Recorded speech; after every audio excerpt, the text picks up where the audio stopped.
Mostly जो बच्चों को डर रहता है जीएनएम करने के बाद, उन सबके जवाब देने वाला हूं कि जीएनएम करने के बाद उनका फ्यूचर अच्छा नहीं रहेगा, उनको जॉब्स नहीं देखने को मिलेगी, बहुत सारी परेशानियां, बहुत सारी प्रॉब्लम फेस करनी पड़ेगी, चाहे वो सैलरी हो, चाहे वो जॉब हो, चाहे वो सेंट्रल लेवल हो, चाहे वो गवर्नमेंट सेक्टर्स हो, उनका एक्सपीरियंस लेना पड़ेगा। जीएनएम करने के बाद उनकी लाइफ सेट नहीं होने वाली, ऐसे बहुत सारे और भी डाउट रहते हैं। सो कंप्लीटली मेरी जर्नी भी जीएनएम से ही स्टार्ट रही है। 2019 में मैंने जीएनएम स्टार्ट करी थी, 2023 मैंने कंप्लीट कर दिया था। एंड उसके बीच में मैंने क्या फेस किया पूरा कंप्लीटली आपको बताने वाला हूं। एंड कमेंट में मुझे जरूर बताना कि जीएनएम करने के बाद कंप्लीटली कितना रिलेट करते हो मेरी बातों से। जीएनएम एक जो है डिप्लोमा बेस्ड कोर्स है, इसको लेके ही डाउट बनते हैं कि जीएनएम एक डिप्लोमा कोर्स है तो वो उसमें डिग्री के मुकाबले आपको इतनी ज्यादा अपॉर्चुनिटीज या इतनी सारी वैकेंसी या इतनी सारी सैलरी नहीं देखने को मिलेगी। देखो जीएनएम भले 3 साल का कोर्स है, उसमें 6 मंथ की इंटर्नशिप है। स्टार्टिंग में जो फ्रेश स्टूडेंट होते हैं या फिर जो भी न्यू स्टूडेंट होंगे फर्स्ट ईयर में, उनको स्टार्टिंग में यही लगा होगा कि जीएनएम में इतनी थ्योरी नहीं पढ़नी पड़ती है। लेकिन आपको एक चीज बता दूं कि जीएनएम जैसे स्टार्ट होती है, anatomy, physiology, MSN 1, MSN 2, CHN 1, CHN 2, psychiatrist, paediatric, ऐसे सब्जेक्ट्स आपको देखने को मिलेंगे। थ्योरी जो है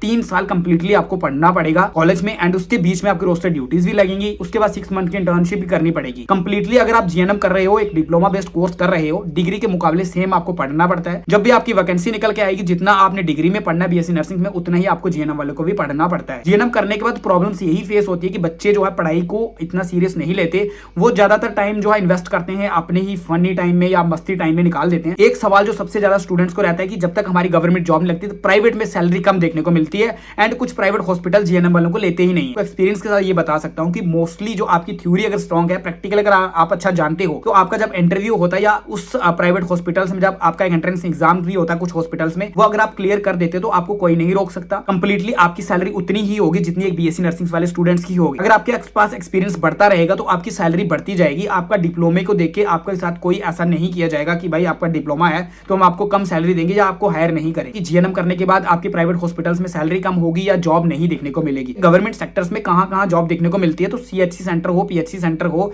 आपके जीएमसी में पोस्टें आए या फिर आपके स्टेट लेवल की कोई भी पोस्ट आए नर्सिंग्स को लेकर, या जूनियर स्टाफ नर्स हो, सीनियर स्टाफ हो, उसके लिए आप एलिजिबल होते हो। जीएनएम को ही हायर किया जाता है बिना एक्सपीरियंस के।